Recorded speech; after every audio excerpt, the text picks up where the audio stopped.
이렇게 하나님의 말씀 교독하도록 하겠습니다.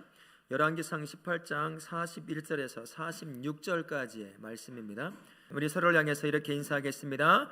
하나님은 성도님을 사랑합니다. 하나님은 성도님을 사랑합니다. 하나 더 인사합니다. 함께 예배드릴 수 있어서 행복합니다. 함께 예배드릴 수 있어서 행복합니다. 아멘. 여러분, 톰과 제리 보셨어요? 여기서 제가 보기에 톰과 제리를 한 번쯤 안 본 분은 단 한 명도 없어요. 톰과 제리가 언제 만들어졌냐면 1940년에 제작이 되었습니다. 한 번쯤 다 본 겁니다. 그러면 톰과 제리의 마지막 장면을 아시는 분 계셔요? 아무도. 저도 우연히 찾게 되었는데 내용은 이렇더라고요. 고양이 톰이 나이가 들어서 늙어 죽었어요. 이제 제리만 남은 거예요. 제리가 얼마나 신났겠어요? 자기를 계속 쫓아오면서 계속 괴롭히던 이 고양이 톰이 사라져버렸으니 얼마나 신나게 뛰어놀겠습니까? 근데 놀아보시면 아시죠?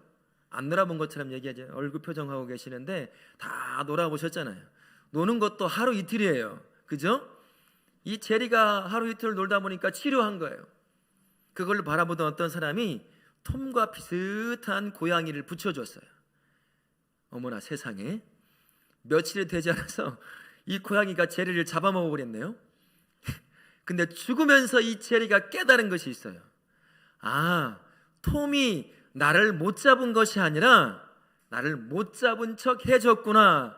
죽으면서 그걸 깨닫고 죽었답니다.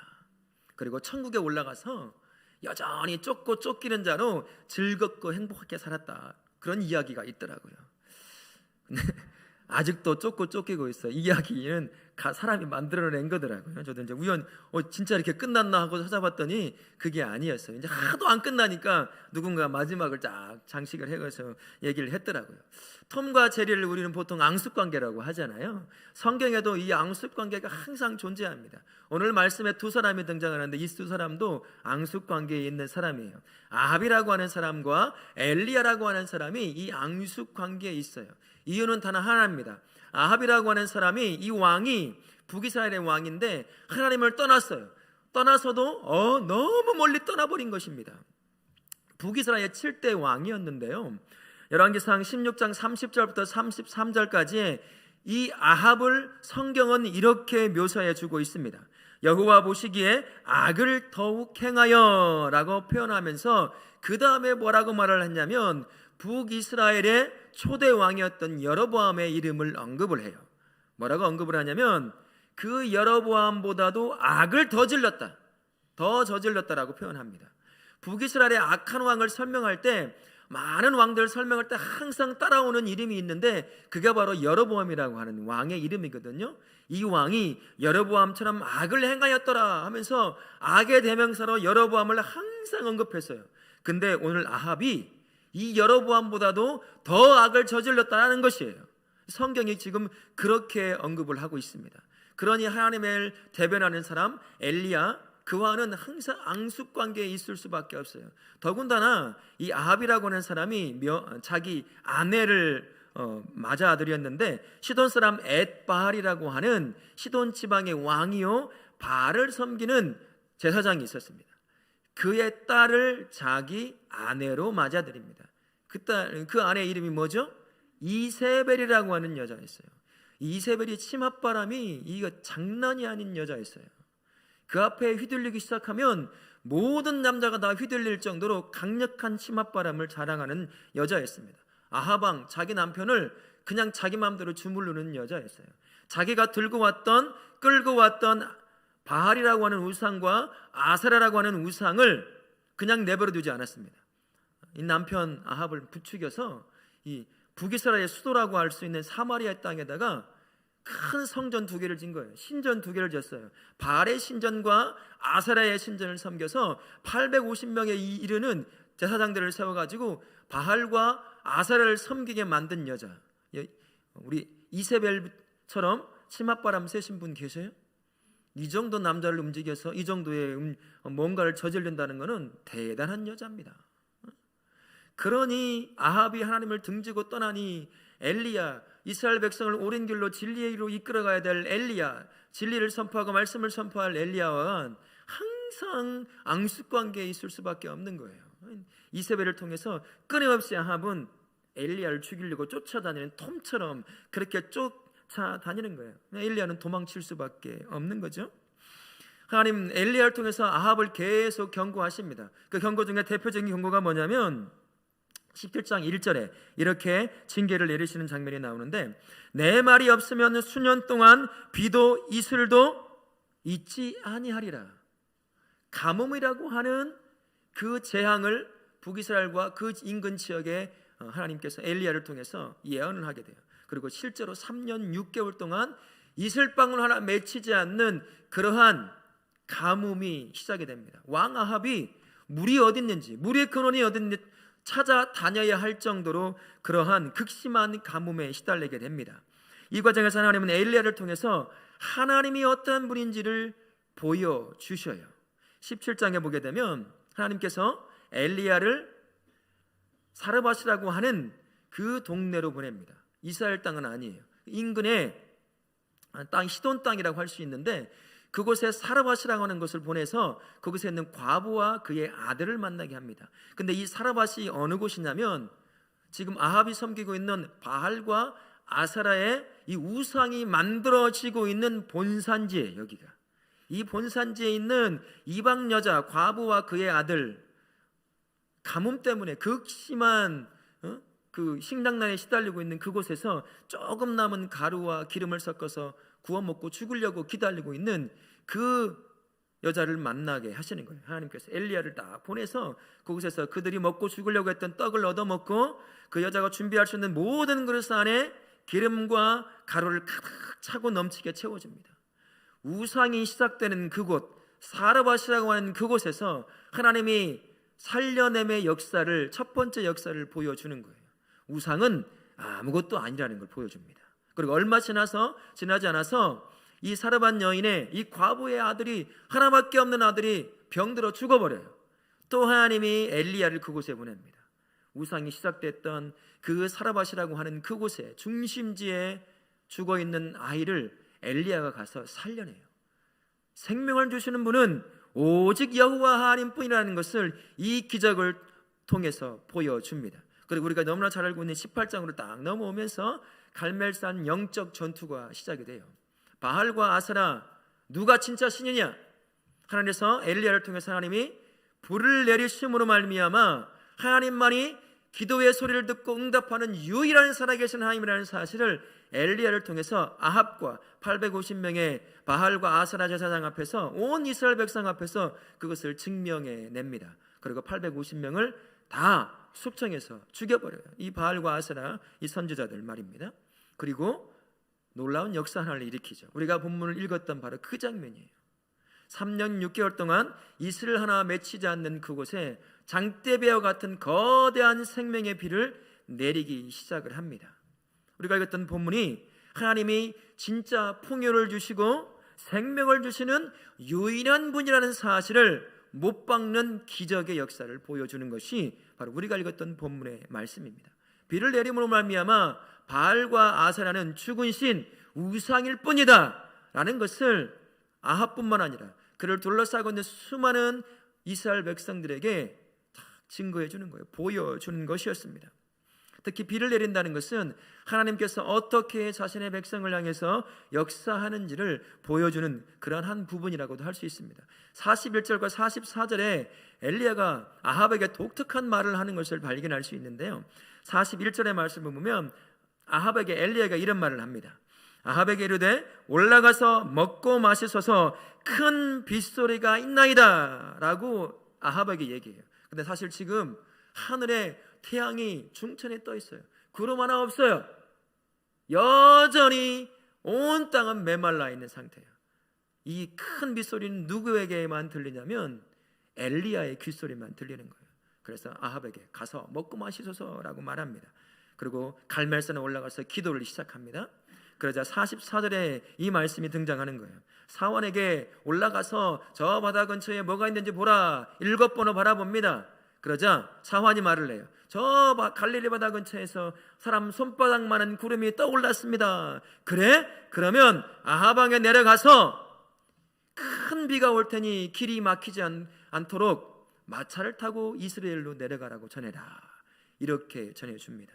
이게 하나님의 역사하는 방법이거든요. 이 역사 이 두 가지 방법 가운데 공통점이 있어요. 뭘까요? 아직 일어나지도 않은 일을 말하고 있다는 겁니다. 하늘에는 여전히 구름 한 점이 없어요. 그런데 엘리야의 귀에는 뭐가 들려요? 거대한 장대비가 들리는 거예요. 그 소리가 막 들리는 거예요.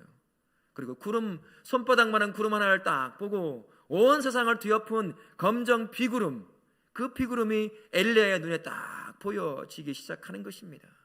이게 바로 하나님의 역사하는 방식이거든요. 하나님은 항상 앞서서 일하시고 역사하는 분이라는 것을 엘리야의 입을 통해서 아합에게 증거해 주고 있는 겁니다. 여러분, 우주 만물 누가 창조하셨어요? 하나님께서 창조하셨습니다.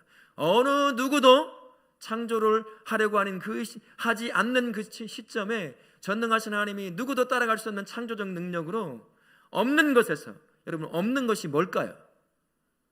없는 것이 뭔지 우리는 몰라요. 없다는 게 뭔지를 몰라요. 그것에서 있는 것을 만들어내셔요. 자신의 창조적 능력, 누구도 흉내낼 수 없는 그 능력으로 그 창조를, 역사를 이루십니다. 많은 과학자들이 우주며 이 지구를 다 연구하고 이론을 발표합니다만, 그들이 믿건 안 믿건 한결같이 하는 말은 이 안에 존재하고 있는 그 질서, 누구도 만들어낼 수 없는 그 질서를 보고 감탄합니다. 우리 하나님이 전능하신 창조의 능력으로 누구도 시행하지 않던 창조의 역사를 그렇게 보여주신 거예요. 창조의 백미가 뭐죠? 하나님의 형상을 쫓아 만들어진 저와 우리예요. 이 우주에는 없습니다. 우리를 향한 하나님께서 만드신 그 모습, 누구도 행하지 않는 자신의 형상을 쫓아 사람을 만드시는 이 창조의 역사를만 봐도 하나님은 먼저 앞서서 일하시는 분인 걸 우리가 알 수 있습니다. 죄악이 우리 안에 들어오잖아요. 범죄함이 우리 안에 들어옵니다. 타락이 우리 안에 들어와요. 그러나 어느 누구도 이 타락과 범죄와 죄를 해결하려고 하는 사람, 해결하려고 하는 신 아무도 없었습니다. 하지만 전능하신 하나님이 이 타락의 문제를 해결하고자 가장 먼저 앞서서 이 일을 행하시는 걸 볼 수 있습니다. 범죄한 아담과 하와가 죽음의 그늘 앞에 서늘함을 느끼며 나무 사이에 숨어 있어요. 아담과 하와가 하나님을 찾지 않았습니다. 하나님은 어찌 된 일입니까? 라고 찾지 않았다는 거예요. 누가 아담과 하와를 찾았죠? 하나님이 찾으셨어요. 아담아 어디 있느냐? 급한 목소리로 찾으신 분이 하나님이셔요. 먼저 가서 이 타락의 문제를, 이 죄악의 문제를 해결하시는 하나님, 그분입니다. 창세기 3장 15절 말씀이 바로 이 타락의 문제를 해결하시는 그 하나님의 예언의 말씀, 메시아에 대한 예언의 말씀이 담겨져 있는 부분입니다. 그뿐이겠습니까? 이 예언의 말씀을 하나님께서 이루시는 이 구원의 역사, 이 구원의 역사를 이루시는 누가 가장 먼저 앞서 있을까요? 신화적인 신들, 신화에 얼마나 많은 신들이 언급됩니까? 그들이 앞서서 우리의 구원을 위해서 앞서 나아가나요? 일을 하나요? 구원을 위해서 하시나요? 놀라운 역사를 이루나요? 아니요. 우상도 아무것도 아닙니다. 오직 하나님만 우리의 구원을 위해서 가장 앞서서 이 구원을 이루시는 분임을 우리가 알 수 있습니다. 자신이 직접 인간의 몸을 입고 이 땅에 내려오는 거예요. 누구도 이 구원을 이루려고 앞서지 않는 이 상황에서 전능하신 하나님이 직접 인간의 몸을 입고 가장 앞서서 구원을 이루기 위해 이 땅에 내려오셨어요. 그리고 십자가를 지고 내가 지어야 될 것을 앞서서 먼저 지시고 가시며 그 죽음을 맞이하십니다. 먼저 죽음을 경험하시고 부활을 경험함을 말미암아 그 뒤를 따르게 될 저와 우리에게 생명의 부활을 맛보는 그 생명의 길을 열어놓으신 분, 그분이 바로 앞서서 역사하시는 전능하신 하나님이 우리 삶 가운데 일하시는 방법이다라는 것입니다. 앞서가시는 하나님, 그뿐이겠어요? 하나님께서 성도여 자녀인 우리를 이끌어가는 방법은 어떨까요? 신명기 10장 33절 말씀에 이렇게 말씀하시는 부분이 나와요. 제가 한번 읽어보겠습니다. 그들이 여호와의 산에서 떠나 3일길을 갈 때 여호와의 언약궤가 그 3일길에 앞서가며 그들의 쉴 곳을 찾았고, 하나님의 우리를 인도하시는 방법이 언제나 앞서가셔요. 언제나 앞서가서 우리가 가야 될 그 구원의 길이 있잖아요. 때로는 그 구원의 길이 평탄한 길만 있습니까? 울퉁불퉁한 길이 있어요. 넘어지고 좌절하고 실패하고 주저앉아 울 수밖에 없는 그러한 많은 삶의 문제들이 가득한 그 길을 걸어가야 돼요. 근데 그 길이 구원의 길이에요. 그럼 하나님께서 먼저 앞서가시면서 울퉁불퉁한 그 구원의 길을 평탄한 길을 만드시는 것입니다. 꼬불꼬불한 그 구원의 길을 일자에 대로로 만들어 놓으시는 거예요. 그래서 우리가 그 구원을 성취할 수 있도록 우리를 이끌어 가시는 하나님, 그분이 앞서 가시며 역사하시는 우리 하나님인 줄 믿습니다. 신약에 예수 그리스도께서도 이렇게 역사하셨어요. 여러분, 거라사 지방에 한 귀신 들린 사람이 있었죠? 기억나십니까? 어떤 귀신 들린 사람이었죠? 군대 귀신 들린 자였어요.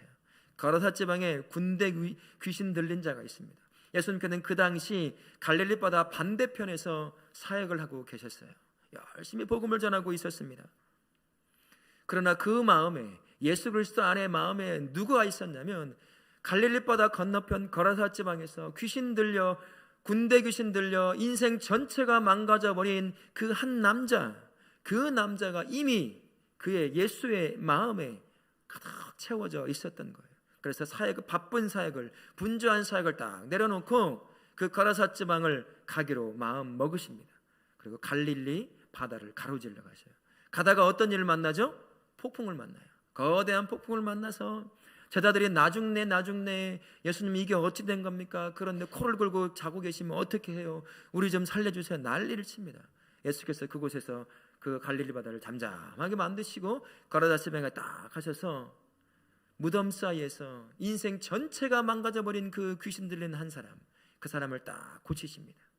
그리고 다시 갈릴리 바다를 가로질러 자기가 사역했던 갈릴리 지역에 도착해서 사역을 시작하는 걸 볼 수 있어요. 하나님의 역사하심과 우리 안에 우리를 인도하시고 해결하시는 문제가 바로 그거예요. 우리보다 앞서서 먼저 마음에 품고 그 일을 행하시는 분이 우리 하나님 아버지이신 것입니다. 하나님의 앞서 인도하심의 방식을 우리 꼭 기억하실 수 있기 바라요. 항상 하나님을 성도님의 삶 앞에 내어놓음으로 말미암아, 그분을 내려놓음으로 말미암아 그분이 우리 앞에 서서 우리의 삶을 이끌도록 맡기시기를 바라요. 앞서서 역사하시는 그분을 견줄 수 있는 자가 누가 있을까요? 그분 앞에 그분과 함께 대적할 수 있는 자가 누가 있겠느냐는 말이에요. 우리 삶을 앞서서 역사하시는 그분께 딱 맡기면 그분이 우리의 삶을 인도해 가시는 거예요. 창조 때부터 모든 역사를 그렇게 해오셨던 것처럼 우리의 삶을 그렇게 인도해 가시는 것입니다. 그런 여러분의 삶을 앞서 이끌어 가시는 그 하나님께 맡기고 여러분은 그럼 그 하나님만 똑바로 바라보고 쫓아가면 되는 거예요. 그러면 우리의 삶이 어떨까요? 우리의 삶은 승리의 삶으로 갈 수 있게 되는 것입니다. 그러니 우리 다울학교의 모든 성도님들, 여러분의 삶을 앞서 인도해 가시는 하나님께 온전히 내어 맡기실 수 있기를 축원합니다. 아멘.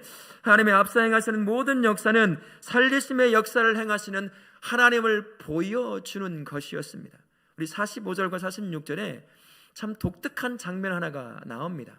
마차를 타고 가고 있는 아합 앞에 엘리야가 맨발로 뛰어가는 장면이 나와요. 여러분, 마차 앞에 사람이 뛰어가는 것, 마차보다 항상 앞서서 뛰어가는 것, 그거 가능할까요? 가능하지 않아요. 죽어요, 사람은.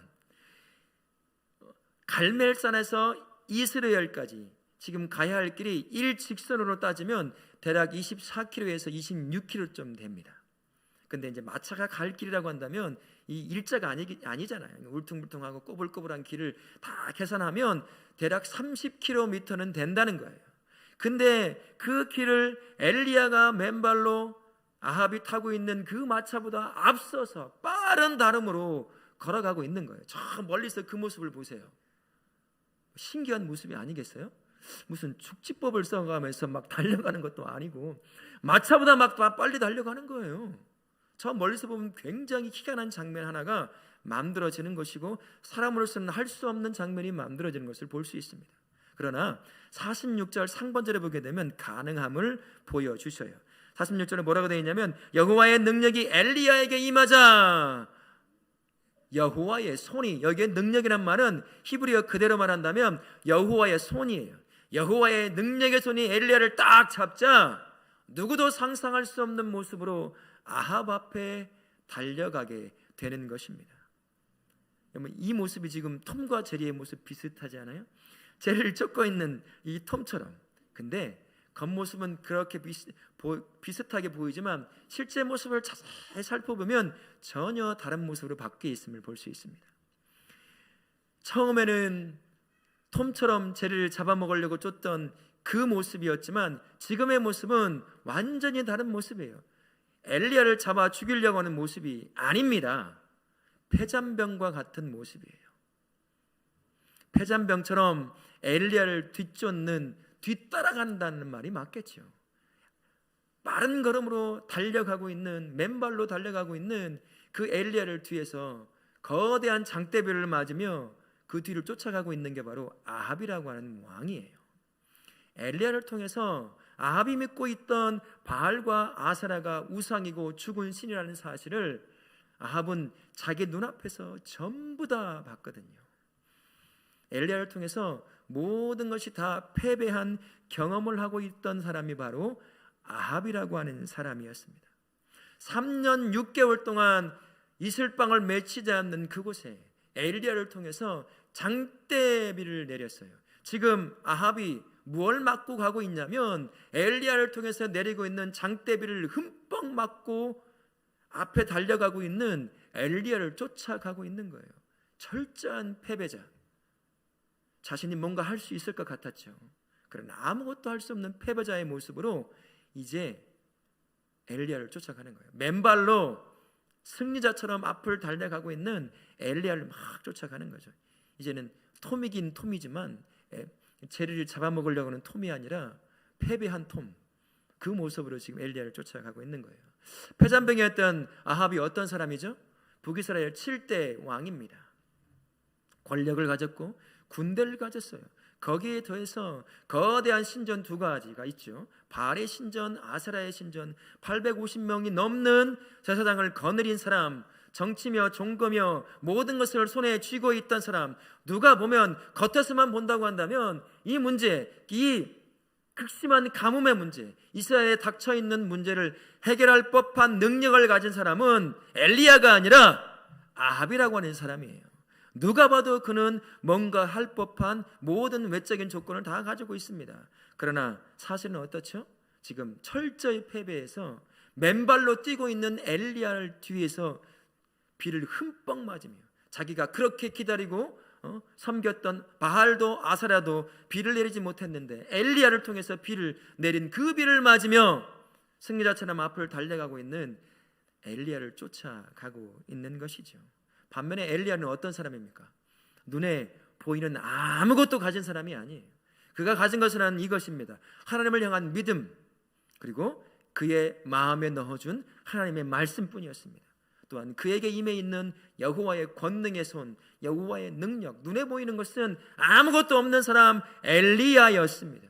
그러나 하나님은 그 엘리야, 아무것도 눈에 보이는 것 가지고 있지 않은 엘리야를 통해서 놀라운 역사, 이 땅을 살려낼 수 있는 신이 누구냐? 그것을 엘리야를 통해서 완전히 보여주셨습니다. 사라밧에 있는 그 과부의 그 아들과 그 과부를 먹이신 분이 누구시죠?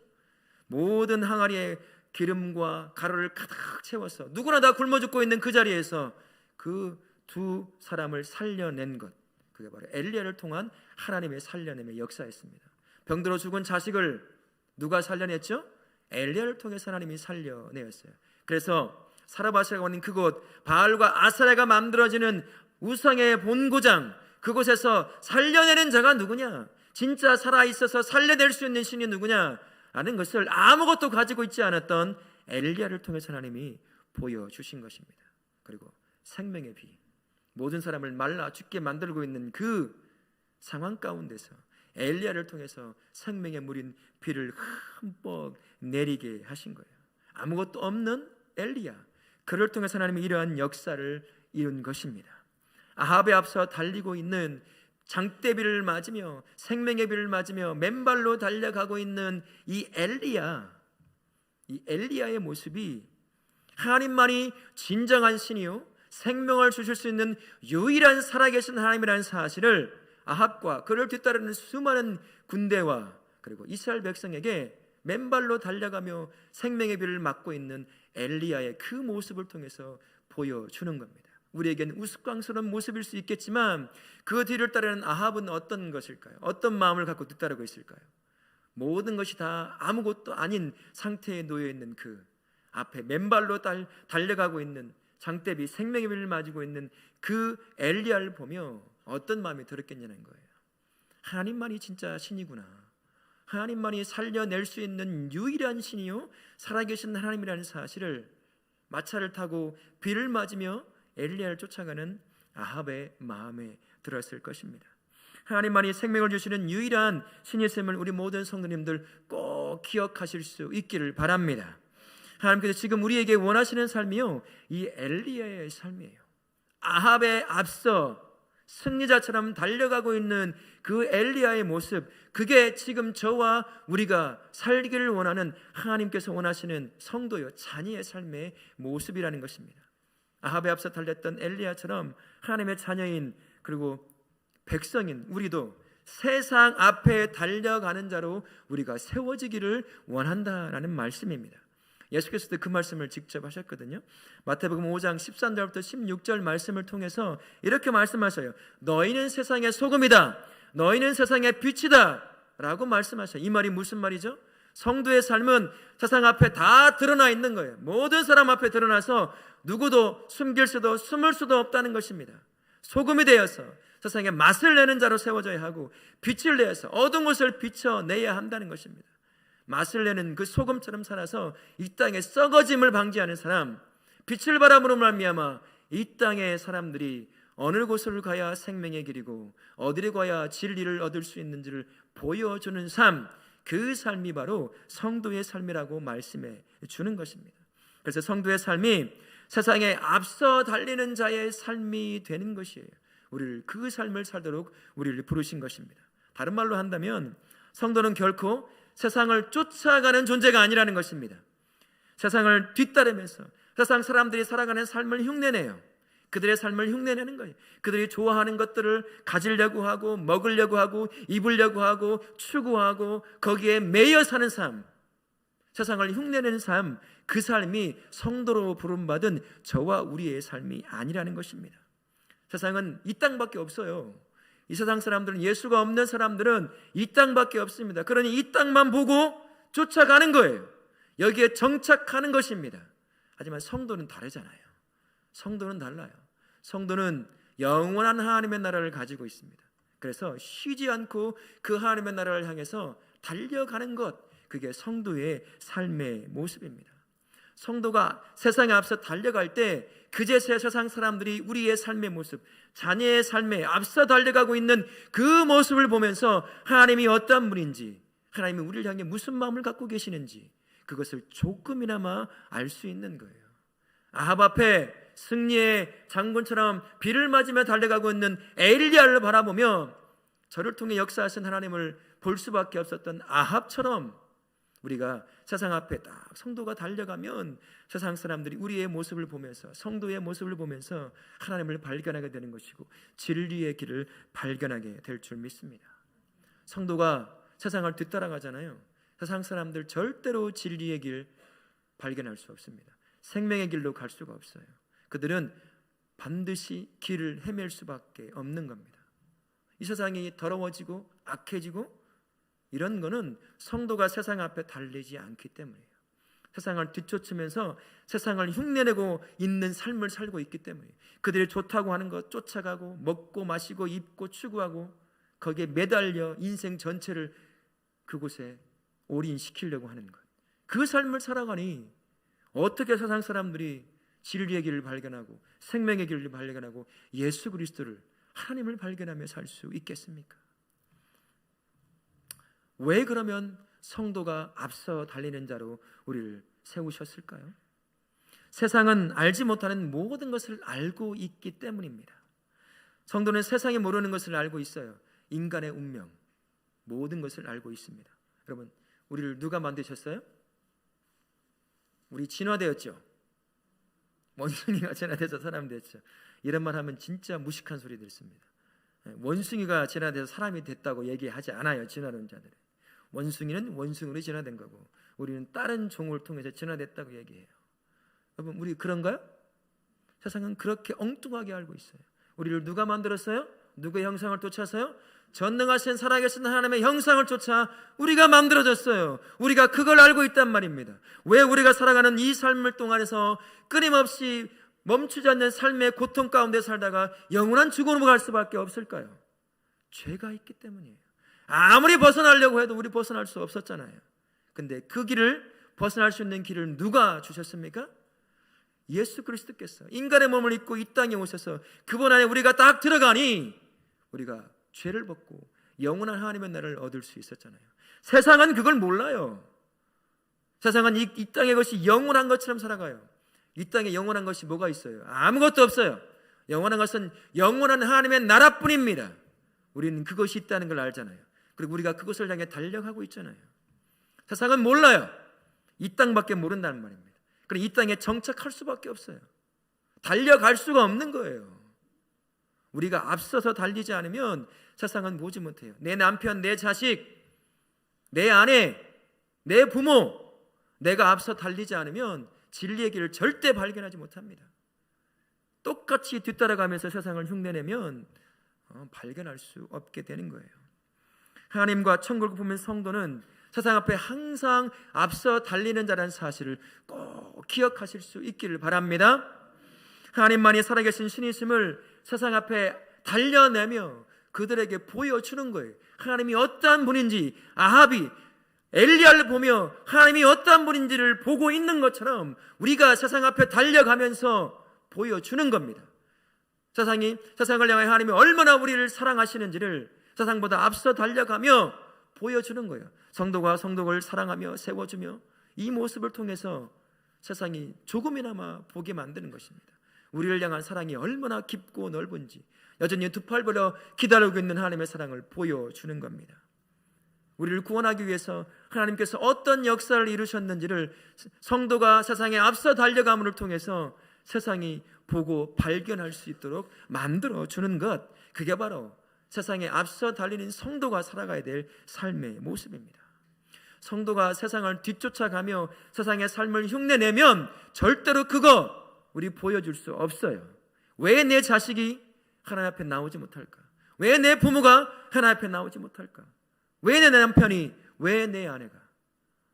우리가 한번 생각해 볼 필요가 있습니다. 내가 세상 앞에 달리고 있는 성도의 삶을 살고 있는지 한번 점검해 볼 필요가 있다라는 것이에요.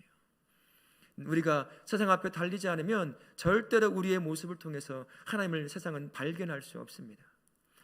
엘리야가 아합 앞에 달리며 아합을 뒤따르는 수많은 이스라엘 백성들과 군인들이 그리고 아합처럼 앞에 승리자처럼 맨발로 생명의 비를 맞으며 이스라엘까지 달려가고 있는 엘리야를 바라보며 진짜 하나님만 살아계신 신이구나, 진짜 생명을 줄 수 있는 분은 오직 여호와 하나님뿐이구나 라는 것을 발견하고 패배자처럼 그 뒤를 쫓아갔던 것처럼 성도가 세상 앞에 딱 달려가는 그 순간 세상은 하나님을 발견하기 시작하는 거예요.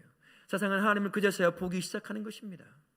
우리 성도님, 우리가 세상 앞에 달리는 자라는 사실을 꼭 기억하시고 이 한 주간 그렇게 세상 앞에 달려가실 수 있기를 바랍니다. 아멘.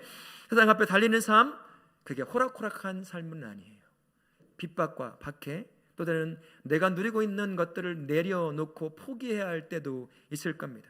참 어렵고 힘든 삶일 수도 있어요. 실제로 그렇기도 합니다. 하고 싶은 거 많잖아요. 이 안에 욕구 얼마나 많아요. 갖고 싶은 것도 많고 세상처럼 쫓아가고 싶은 것이 얼마나 많나요. 그걸 내려놓는 거 참 쉽지가 않다는 것 목사인 저도 알아요. 저도 겪고 있는 삶의 현실이니까 말입니다. 하지만 46절 엘리야를 향하여 하나님 뭐라고 말씀하시는지 보십시오. 뭐라고 하시죠? 우리 46절 같이 한번 읽어보도록 하겠습니다. 앞에 스크린을 한번 보세요. 여호와의 능력이 엘리야에게 임하매 이스라엘로 들어가는 곳까지 아합 앞에서 달려갔더라. 여호와의 권능의 손이 우리를 꽉 잡으면 나로서는 안 될 수 있거든요. 그러나 여호와의 권능의 손이 나를 꽉 잡고 이끌어가면 나로서는 안 되던 것, 성도로서는 안 되던 세상 앞에 달려가는 삶이 그제부터 가능해지는 것입니다.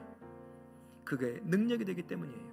나의 능력으로는 안 되지만 나를 붙잡고 있는 여호와의 그 권능의 손, 능력의 손이 나로 하여금 세상 앞에 달리게 만들어주는 겁니다.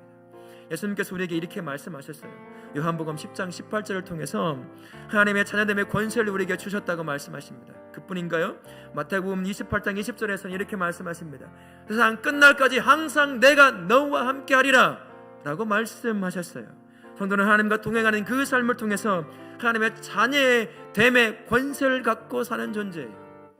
그러니 우리가 세상 앞에 달려갈 수 있어요. 내 능력이 아니라 권세됨의 그 능력, 성령을 통해서 발휘할 수 있을 그 권세됨의 능력으로 세상 앞에 당당하게 뛰어가는 엘리야처럼, 그렇게 생명의 비를 맞으며 뛰어가는 엘리야처럼 우리가 세상 앞에 달려갈 수 있는 겁니다.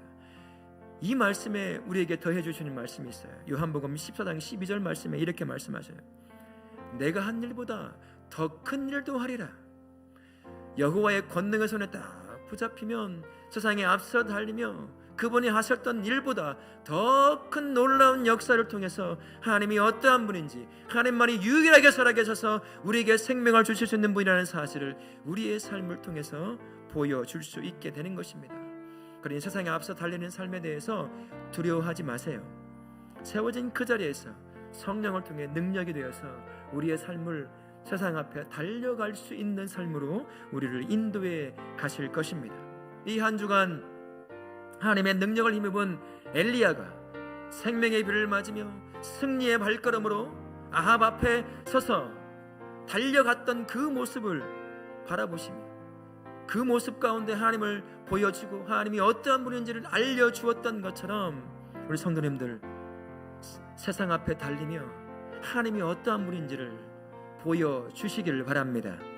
세상 앞에 달리며 하나님만이 진정한 생명을 주실 수 있는 유일하게 살아계신 하나님이라는 사실을 내가 세워진 삶의 그 현장에서 보여주는 성도의 삶을 사실 수 있기를 예수님의 이름으로 축원합니다. 아멘.